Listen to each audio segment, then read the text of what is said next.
Current and electricity बेटा, physics.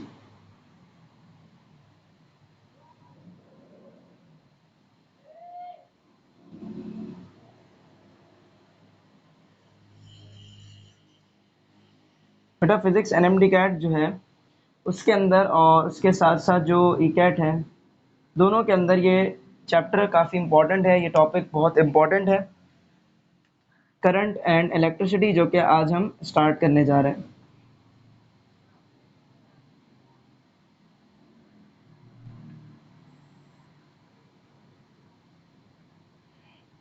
Current and electricity के topic के अंदर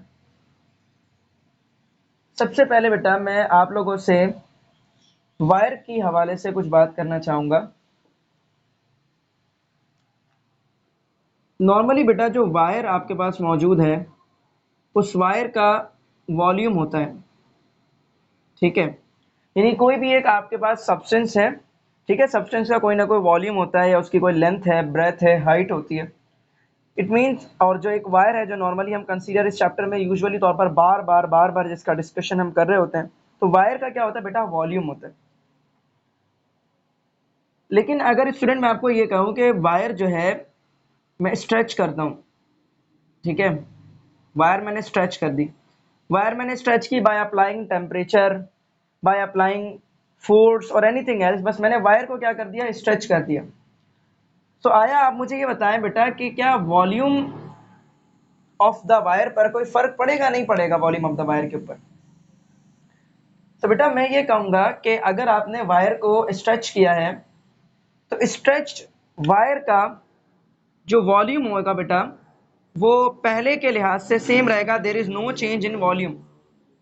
क्यों वॉल्यूम पर चेंज नहीं आएगा बेटा? जब वायर को हम स्ट्रेच करते हैं तो वॉल्यूम क्या रहता है, कांस्टेंट रहता है। कैसे रहता है बताता हूं। मैंने कहा जब भी हम वायर को क्या करते हैं बेटा, स्ट्रेच करते हैं, तो वॉल्यूम क्या होता है वायर का, कांस्टेंट रहता है, volume of the wire would not change. For example volume की बात मैं आपको समझाने के लिए यहाँ पर सबसे पहले तो मैं ये बताऊंगा बेटा, length is to breadth is to height के प्रोडक्ट को हम क्या कहते हैं, वॉल्यूम ऑफ द सब्सटेंस कहते हैं, या वॉल्यूम ऑफ द वायर कहते हैं, वॉल्यूम ऑफ द सिलेंडर कहते हैं, वॉल्यूम ऑफ कंटेनर कहते हैं, वॉल्यूम कह सकते हैं। बेटा जब भी वायर को क्या किया जाता है, स्ट्रेच किया जाता है, तो स्ट्रेच करने पर, जब भी वायर को क्या करेंगे बेटा, स्ट्रेच करेंगे, तो स्ट्रेच करने पर ऑब्वियसली सी बात है लेंथ जो होती है बेटा ये क्या हो जाएगी, इंक्रीज हो जाएगी। लेंथ जब इंक्रीज होगी तो बेटा जो एरिया होता है उस स्ट्रेच्ड वायर का, ये एरिया क्या हो जाएगा बेटा, डिक्रीज हो जाएगा।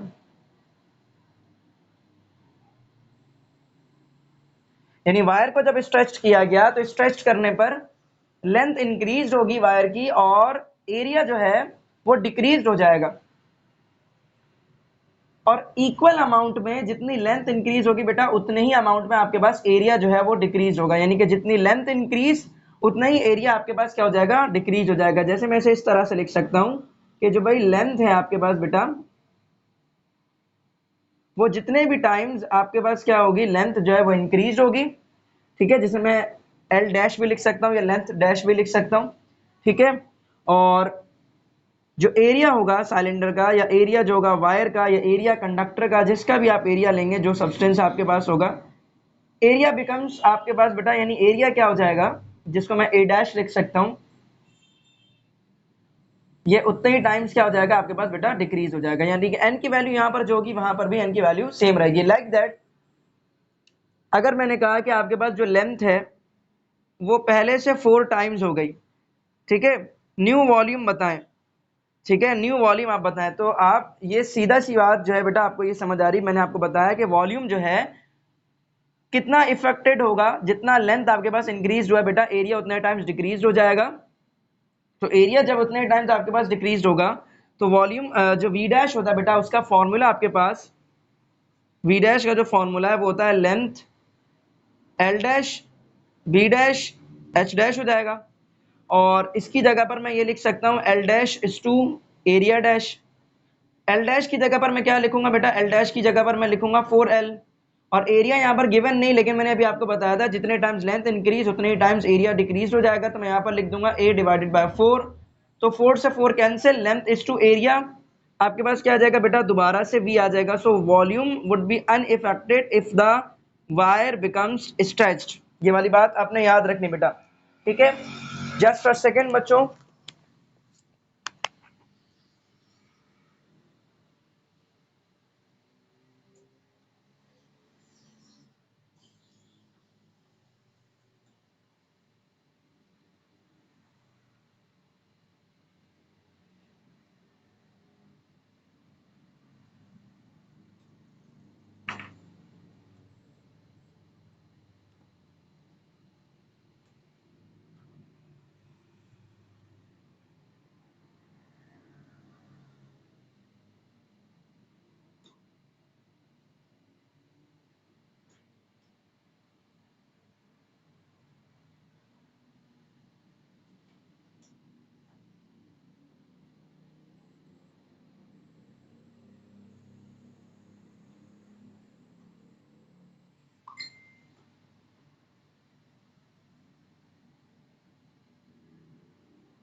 ठीक है। तो स्टूडेंट हम लोगों ने वॉल्यूम के चेंज की बात की, सही है। लाइट थोड़ी सी डिम हो गई थी, आई ट्राइड के मैं से बैलेंस करूं बट नहीं हो पाया, इट्स ओके। स्ट्रेच्ड वायर की बात हो गई। अब स्टूडेंट हम देखेंगे रिलेशनशिप रेजिस्टेंस और लेंथ के दरमियान में, ठीक है। अब हम क्या रिलेशनशिप देखेंगे स्टूडेंट, रिलेशनशिप देखेंगे किसके दरमियान में, रेजिस्टेंस और लेंथ के दरमियान में।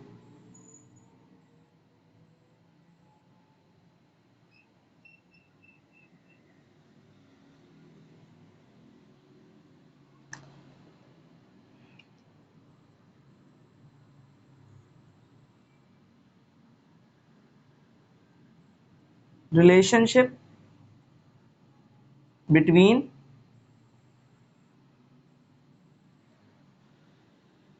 रेजिस्टेंस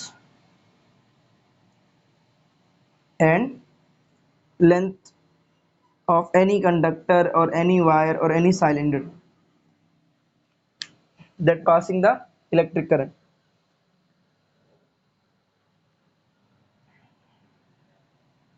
स्टूडेंट एक फॉर्मूला मैं आपको यहाँ पर बता रहा हूँ कि अगर आपको इस तरह से क्वेश्चन में बोला जाए कि एक वायर है जिसकी रेजिस्टेंस है R, सही है, वायर ऑफ रेजिस्टेंस R, और उसे स्ट्रेच किया गया है, उसे स्ट्रेच कैसा किया गया है, STRETCHED, स्ट्रेच्ड यूनिफॉर्मली,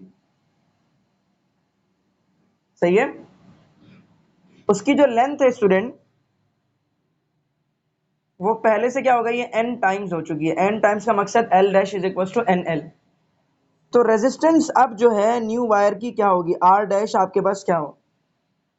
तो स्टूडेंट इस कंडीशन में सबसे पहले जो फॉर्मूला आपके जहन में आता है, जो नॉर्मली तौर पर रेजिस्टेंस का फॉर्मूला आप लोग इस्तेमाल करते हैं, वो फॉर्मूला क्या होता है student, R is equal to resistivity length of the wire divide by area. यहाँ पर बताया उसने लेंथ L डैश क्या हो गया, NL, तो ऑब्वियसली स्टूडेंट A डैश भी क्या हो जाएगा, A डिवाइडेड बाय N हो जाएगा, ठीक है।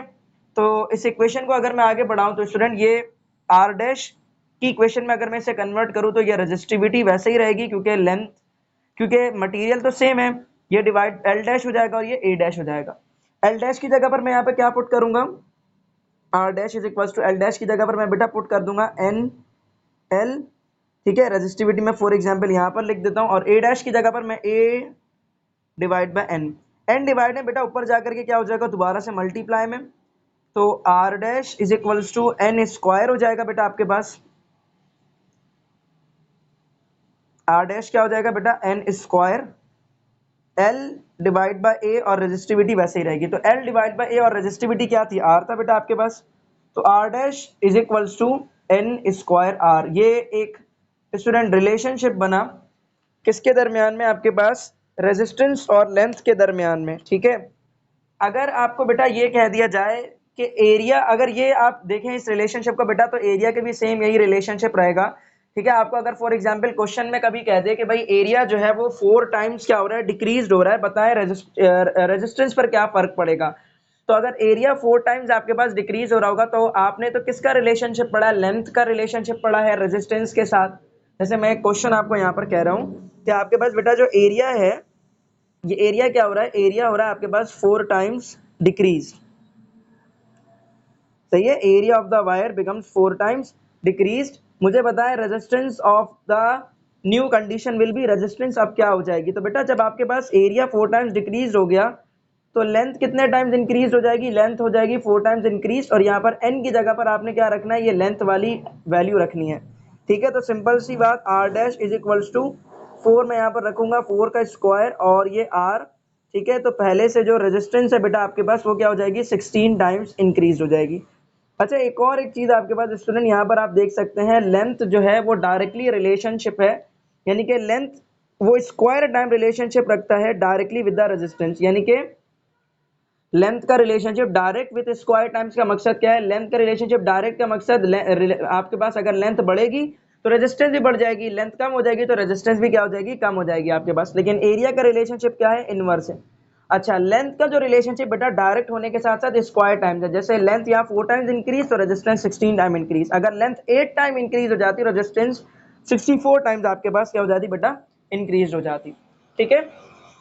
तो फॉर्मूला क्या बना, R dash is equals to N square R, और कुछ लोग इसे बेटा R dash is equals to L square R भी लिखते हैं।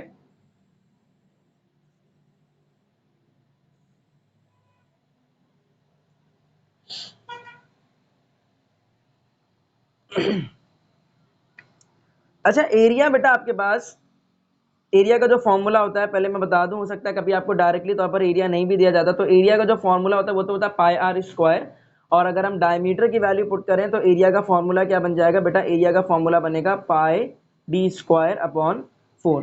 अच्छा एक चीज और यहाँ पर मैं बताता चलूँ, एरिया की जब मैंने आपको यहाँ पर बात की है, ठीक है, तो मेरे बच्चे ये बात आप जहन में रखो, जितने टाइम्स आपके पास जो रेडियस है वो बढ़ता है, यानी कि रेडियस की जो टाइम्स की वैल्यू होती है वो इक्वल होती है आपके पास डायमीटर के टाइम्स की वैल्यू के। इसका मकसद क्या हुआ, इसका मकसद ये हुआ कि अगर resistance sorry radius of the conductor या radius of the wire is 4 times increase, तो डायमीटर भी 4 टाइम्स इंक्रीज हो जाएगा। रेडियस अगर 4 टाइम्स डिक्रीज तो डायमीटर भी 4 टाइम्स डिक्रीज हो जाएगा। लेकिन अगर कभी वैल्यू आपको दी गई, जैसे फॉर एग्जाम्पल आपको कहा गया आर इज 2 मीटर, आप जो है डायमीटर बताएं क्या होगा, तो बेटा उस कंडीशन में फिर आप क्या करेंगे, रेडियस को मल्टीप्लाई बाय 2 करेंगे आप, ठीक है। लेकिन जब टाइम से वैल्यू दी जाएगी, यानी कि आपने तो क्वेश्चन में क्या करना है, अब जैसे क्वेश्चन में फॉर एग्जांपल इस तरह से आपको कह दिया wire of resistance R, it is stretched uniformly so that its radius becomes 2 times, इसका रेडियस क्या हो गया, 2 टाइम्स बढ़ गया। अब रेडियस जो है बेटा और जो डायमीटर है, ठीक है, उसका क्या होना चाहिए आपके पास डायरेक्टली रिले, यानी कि आपको मैं ये बता रहा हूँ कि बेटा डायमीटर की वैल्यू आपने रखनी है, रेडियस की वैल्यू आपने रखनी है, तो आपके पास क्या निकल जाएगा, एरिया निकल जाएगा। अगर आपको क्वेश्चन में कह दिया कि भाई आपके पास जो रेडियस है वो 4 टाइम्स इंक्रीज हो गया, तो 4 टाइम्स इंक्रीज होने का मकसद आपने यहाँ पर रखना है यानी कि एरिया जो है बेटा वो भी क्या हो जाएगा, 4 टाइम्स इंक्रीज हो जाएगा आपके पास, ठीक है। और एरिया 4 टाइम्स इंक्रीज हो जाएगा, तो एरिया 4 टाइम्स इंक्रीज होने की वजह से लेंथ क्या हो जाएगी, 4 टाइम्स डिक्रीज हो जाएगी, और जब 4 की वैल्यू को आप यहाँ पर प्लेस करेंगे तो ये 1 डिवाइड बाय 4 आप प्लेस करेंगे तो वो हो जाएगा 1 divide by 16 times of R. खैर इस तरह के जो क्वेश्चन है बेटा वहाँ प्रैक्टिस क्लासेस के अंदर कर रहे होते हैं, ठीक है, तो वो आप जो है वहां से भी सीख सकते हैं, ठीक है। अच्छा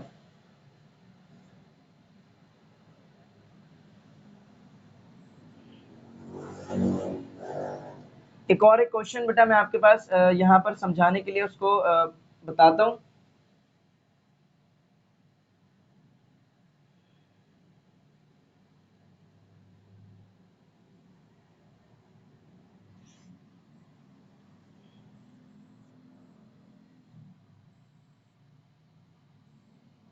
अच्छा जब भी रेडियस से बेटा क्वेश्चन आएगा, तो रेडियस से जब क्वेश्चन आता है तो बेटा रेडियस से भी हम एक रेजिस्टेंस की इक्वेशन बनाते हैं, और वो इक्वेशन ये बनती है रेजिस्टेंस, यानी जब हम उसे ओपन करके रिजॉल्व करते हैं, ठीक है, लेंथ की जगह पर, एरिया की जगह पर वैल्यूज प्लेस करते हैं, तो वॉल्यूम की भी इन टर्म्स में आपके पास रेजिस्टेंस की एक इक्वेशन बन जाती है, जो इक्वेशन बनती है resistivity volume divided by area का स्क्वायर, यानी कि ये रेडियस, ये रेजिस्टेंस की इक्वेशन आपके पास बनती है।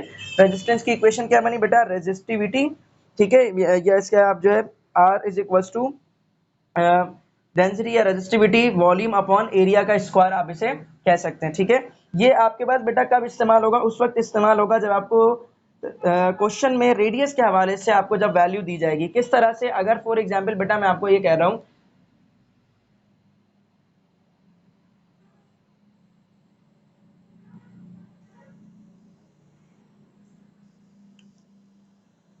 चले मैं इसका शॉर्टकट आपको यहां से साथ साथ ही निकाल कर दिखाता चले जाऊं।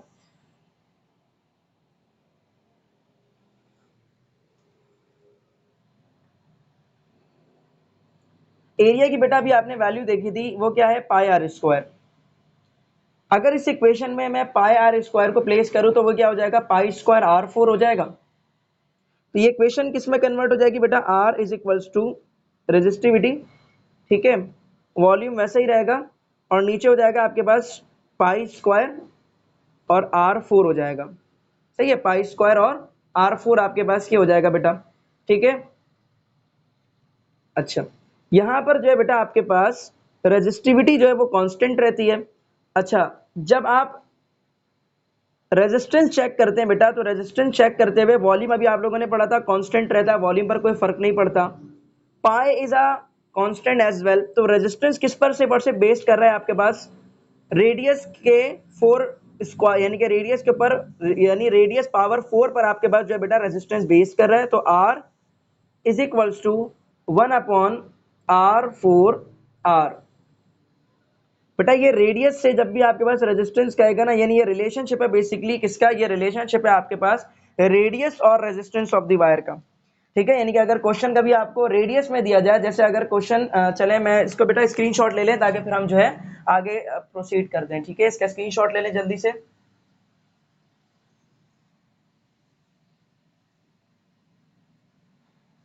Okay,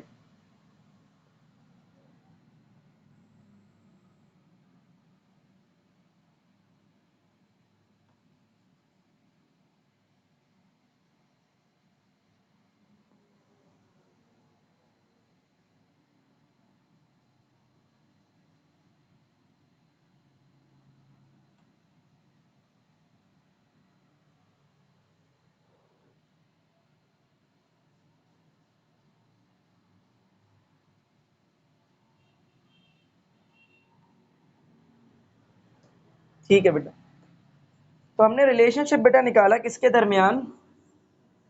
we are find out a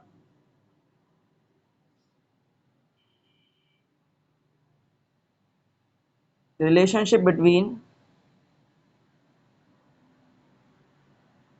resistance and radius of the conductor या फिर radius of the wire। सही है, ये हमने रिलेशनशिप फाइंड आउट किया। और ये रिलेशनशिप क्या निकाला बेटा हमने? R dash is equals to one upon R four R, ठीक है। ये हमने रिलेशनशिप बेसिकली निकाला। अब क्वेश्चन है बेटा, अगर मैं आपको ये कह दूं कि अगर इस तरह का एमसीक्यूज आपके पास पुट अप हो जाए, एक वायर है बेटा आपके पास, ठीक है, now this is an MCQ. एक वायर है बेटा आपके पास जिसकी जो रेजिस्टेंस है, ये रेजिस्टेंस है आर, ठीक है, और इट इज स्ट्रेच्ड। क्या कर दी गई है? स्ट्रेच कर दी गई है। और स्ट्रेच कैसी की गई है बेटा? यूनिफॉर्मली स्ट्रेच किया गया उसे। It is stretched uniformly. उसका जो रेडियस हो गया बेटा, सिर्फ उसके बारे में बताया गया है कि उसका जो रेडियस हो गया वो हो गया है आपके पास हाफ, यानी आर बाय टू हो गया, रेडियस बिकम्स हाफ। आपको ये कह रहे हैं कि रेजिस्टेंस ऑफ द वायर क्या होगा, ये बता दें। यानी वायर की अब जो रेजिस्टेंस है, ये आपसे पूछ रहे हैं resistance of the wire will be what, ठीक है। तो रेजिस्टेंस ऑफ द वायर आपको निकालना है। तो अभी आप लोगों ने एक सिंपल सा शॉर्टकट सीख लिया और उस शॉर्टकट को बड़ा आप आसानी से इस्तेमाल कर सकते हैं। आपने लिखा सर आर डैश किसके बराबर है, 1/r4 के बराबर है, और यहाँ पर रेडियस की वैल्यू क्या दे दी आपको, हाफ हो गई, तो मतलब आप यहाँ पर 1/2 प्लेस कर सकते हैं और 1/2 का यहाँ पर पावर लिख देंगे आप 4, ठीक है, और ये हो जाएगा आपके पास r, ठीक है। अच्छा डिवाइड में ये ऊपर आकर के क्या हो जाएगा बेटा, मल्टीप्लाई में, तो ये हो जाएगा आपके पास 2 multiply by 2 multiply by 2 multiply by 2, ठीक है। 2 टू ज़ा 4, 4 टू ज़ा 8, 8 टू ज़ा 16 टाइम्स ऑफ आर, तो आपके पास आर डैश कितना निकलेगा बेटा, 16 टाइम्स ऑफ आर, यानी पहले के लिहाज से जो आपके पास रेजिस्टेंस है बेटा ये क्या हो जाएगी, 16 टाइम्स आपके पास इंक्रीज हो जाएगी, ठीक है। तो ये बेटा आप लोगों ने रिलेशनशिप साथ साथ समझते जाएं बेटा, रिलेशनशिप से क्वेश्चन आपके पास बन रहे होते हैं।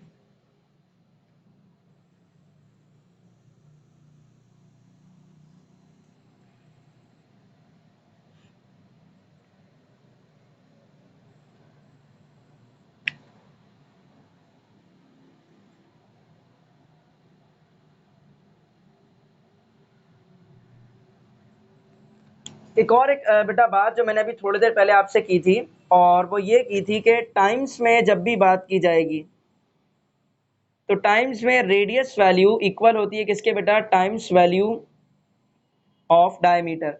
यानी अगर आपको ये कहा गया भाई डायमीटर जो है वो 4 टाइम्स इंक्रीज हो रहा है या डायमीटर 3 टाइम्स डिक्रीज हो रहा है, तो सिमिलरली रेडियस भी 3 टाइम्स इंक्रीज हो रहा होगा या 3 टाइम्स डिक्रीज हो रहा होगा। तो अगर क्वेश्चन है बेटा आपके पास इस तरह से आपके पास वैल्यू दी जाए कि a wire of resistance R it is stretched uniformly so that its diameter becomes half, इसका डायमीटर क्या हो चुका है, हाफ हो चुका है, ठीक है। तो ये आपके पास बेटा जो हाफ है ये क्या दिया गया है, आपको ये बता रहे हैं कि पहले के लिहाज से हाफ हो गया, वैल्यू नहीं दी गई, आपको टाइम्स में ही बात की जा रही है, ठीक है। मैंने आपको जैसे कहा कि डायमीटर जो हो गया इट्स डायमीटर, डायमीटर क्या हो गया बेटा, diameter becomes half. Diameter becomes half होने का मकसद क्या है बेटा आपके पास, यानी यहाँ पर बिकम्स का जो वर्ड है ये टाइम्स को ही डिनोट कर रहा है, यानी कोई इनिशियल वैल्यू नहीं दी गई आपको, ठीक है। बस आपको बताया गया कि पहले के लिहाज से अब आधा हो चुका है, तो पहले के लिहाज से आधा हो गया अगर, तो उसमें रेजिस्टेंस की वैल्यू क्या निकलेगी आपके पास, अगेन 16 टाइम्स ऑफ आर निकलेगी, ठीक है।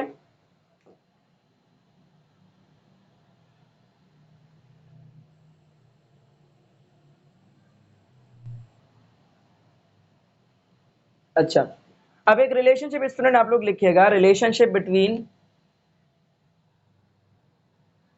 इस चैप्टर में बेटा रिलेशनशिप से बड़े क्वेश्चन आपके पास बन रहे होते हैं, ठीक है। रिलेशनशिप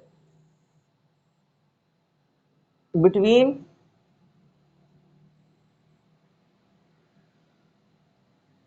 रेजिस्टेंस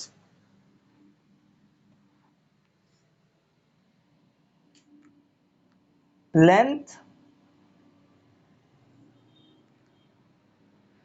एंड एरिया, सही है। अब ये एरिया में आपके पास जो है बेटा, जहां पर आपके पास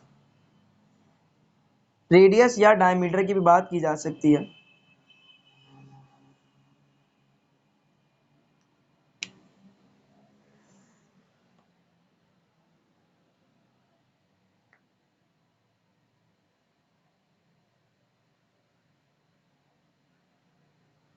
इस कंडीशन में बेटा आपके पास जो फॉर्मूला एप्लीकेबल होता है जिसमें रेजिस्टेंस की लेंथ और एरिया की बात की जाए या फिर जो है रेडियस या डायमीटर की बात की जाए, तो बेटा इसका एक बड़ा सिंपल सा शॉर्टकट है और वो है R dash is equals to L divided by R square, और यहाँ पर आपके पास रेजिस्टेंस वैसे ही रहेगा।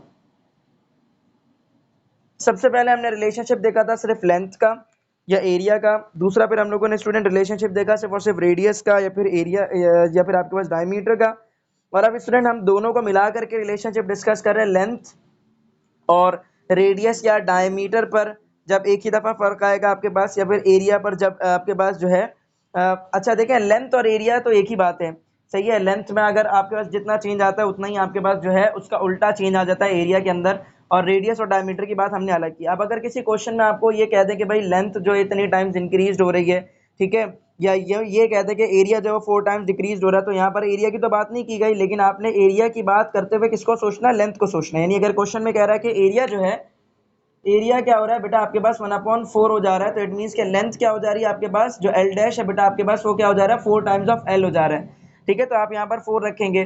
और अगर कह दिया रेडियस जब वो हाफ हो गया, यानी कि अगर क्वेश्चन में मैंने आपको ये कहा कि if the area becomes 1/4 and the radius becomes twice का मकसद है आर डैश जो है वो 2 टाइम्स ऑफ आर हो गया है। तो इसमें आपको करना है क्या बेटा, इसमें आपको क्या करना है, मैंने आपको क्वेश्चन ये दिया है कि अगर एरिया जो है स्ट्रेच करने के बाद वायर को 1/4 हो जाए और रेडियस ऑफ द वायर जो है बेटा वो ट्वाइस हो जाए, ठीक है, तो आपके पास क्या होना है, तो आपने बड़ा सिंपल सा फॉर्मूला अप्लाई करना है। आर डैश लेंथ की वैल्यू क्या दी गई है, नहीं दी गई, एरिया की बात की गई, लेकिन एरिया से हम लेंथ की वैल्यू निकालते हैं कैसे, एरिया जितने टाइम डिक्रीज उतने टाइम लेंथ इंक्रीज। तो एरिया 1/4 हो गया तो लेंथ क्या हो जाएगा, 4 टाइम्स ऑफ एल हो जाएगा आपके पास। तो यहाँ पर आपने रखना ऊपर 4 और नीचे रखना है आपके पास 2 2 जा 4 हो जाएगा, क्योंकि आपने 2 जब यहाँ पर प्लेस करेंगे तो 2 का स्क्वायर क्या हो जाएगा बेटा, 4 ही हो जाएगा आपके पास। तो ऊपर भी 4 नीचे भी 4 और ये आर, 4 से 4 कैंसिल, आर डैश किसके बराबर होगा बेटा, आर के ही इक्वल आ जाएगा आपके पास। सही है, तो आई होप सो कि अभी तक यहाँ तक क्लियर चल रहे होंगे, ठीक है।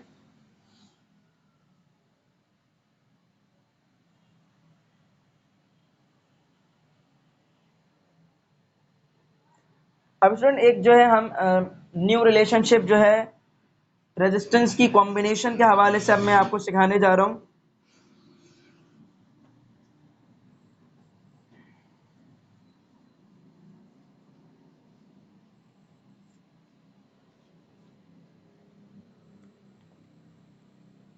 इसको समझने के लिए बेटा आपको जरा कंडीशन पर गौर करना पड़ेगा।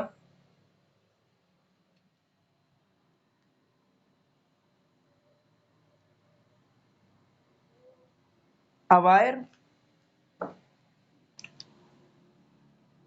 of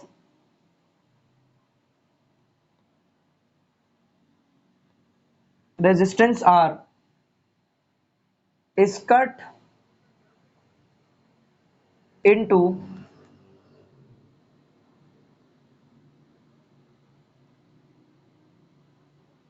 n equal parts and all the parts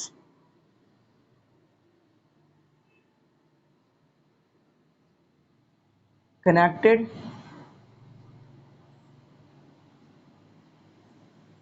in parallel way. Find the total resistance। ये कंडीशन है बेटा आपके पास एक्चुअली, ठीक है। एक वायर है जिसका रेजिस्टेंस है आर, जिसे आपने कट कर दिया एन इक्वल पार्ट्स के अंदर। जैसे ये आपके पास है बेटा वायर, ठीक है, इस वायर को एन इक्वल पार्ट्स का मकसद ये एक हिस्सा, दूसरा हिस्सा, तीसरा, चौथा, पांचवा, छठा, सातवां, एन इक्वल पार्ट्स आपने क्या कर दिए, इसके कर दिए, जितने भी आपने पार्ट्स कर दिए। अगर 10 पार्ट्स किए तो एन का एन की वैल्यू हो जाएगी 10, अगर 20 पार्ट्स किए तो एन की वैल्यू हो जाएगी 20। मतलब आपने वायर को लिया और पार्ट्स में कन्वर्ट कर दिया और उसके तमाम पार्ट्स आपने कनेक्ट कर दिए किसके अंदर, पैरेलल वे में कनेक्ट कर दिए। मतलब ये छोटा सा हिस्सा आपने लिया, यहाँ से जो निकाला उसके इस तरफ वायर लगा, इस तरफ यानी कि इसके इस तरफ कनेक्शन दिया, और दूसरा जो पार्ट लिया वो दूसरा पार्ट भी आपने ले करके क्या कर दिया, उसके आसपास वायर को थोड़ा सा बढ़ा दिया, तीसरा भी पार्ट आपने लिया, ठीक है, और इसी तरह से आप पार्ट्स को लेते चले गए और उन सबको आपने क्या कर दिया, सबको आपने कनेक्ट कर दिया पैरेलल वे में। सही है, यानी आपने वायर के छोटे छोटे से पीसेस कर दिए और उसको उन सबको आपने क्या कर दिया, कनेक्ट कर दिया किसके अंदर, पैरेलल वे के अंदर। Find the total resistance. अब टोटल रेजिस्टेंस क्या होगी आप ये निकालें, तो टोटल रेजिस्टेंस बेटा आप जब निकालेंगे तो टोटल रेजिस्टेंस निकालने के लिए सबसे पहले तो आप ये देखें कि आपके पास जो रेजिस्टेंस है, सही है, रेजिस्टेंस क्या हो जाएगी बेटा, एन टाइम्स कम हो जाएगी। यानी कि ये जो छोटा सा पार्ट है इस पूरे वायर की रेजिस्टेंस क्या थी, आर, और इस छोटे से वायर जो है बेटा उसकी रेजिस्टेंस क्या निकलेगी, इसकी रेजिस्टेंस हो जाएगी आर अपॉन एन। ठीक है, यानी कि अगर फॉर एग्जाम्पल आप 20 पार्ट्स कर देंगे तो 20 पार्ट्स में एक पार्ट जो होगा उसकी रेजिस्टेंस क्या होगी, उसकी रेजिस्टेंस होगी आपके पास, जैसे पूरी वायर है उस फुल वायर की रेजिस्टेंस थी 10, यानी कि उसकी वैल्यू थी अगर 10, आपके पास 10 ओहम आपके पास जो है रेजिस्टेंस की वैल्यू थी। तो इस छोटे से पार्ट की रेजिस्टेंस क्या होगी, जब आपने उस वायर को, जिस वायर का रेजिस्टेंस था 10 ओहम, आपने उसको 20 पार्ट्स में क्या कर दिया, डिवाइड कर दिया। सही है, यानी कि एक वायर थी जिसका रेजिस्टेंस था 10 ओम, आपने उसको 20 पार्ट्स में डिवाइड कर दिया। एक पार्ट जो उसकी रेजिस्टेंस क्या होगी, एक पार्ट बेटा उसकी जो रेजिस्टेंस होगी वो आप कैसे निकालेंगे, total resistance of the wire that is 10 और पार्ट्स कितने किया आपने 20, तो 10 divide by 20, answer will be 0 से 0 कैंसिल 0.5, मतलब एक छोटा सा जो पार्ट है उसकी रेजिस्टेंस क्या होगी बेटा आपके पास 0.5 ओहम होगी आपके पास। ठीक है,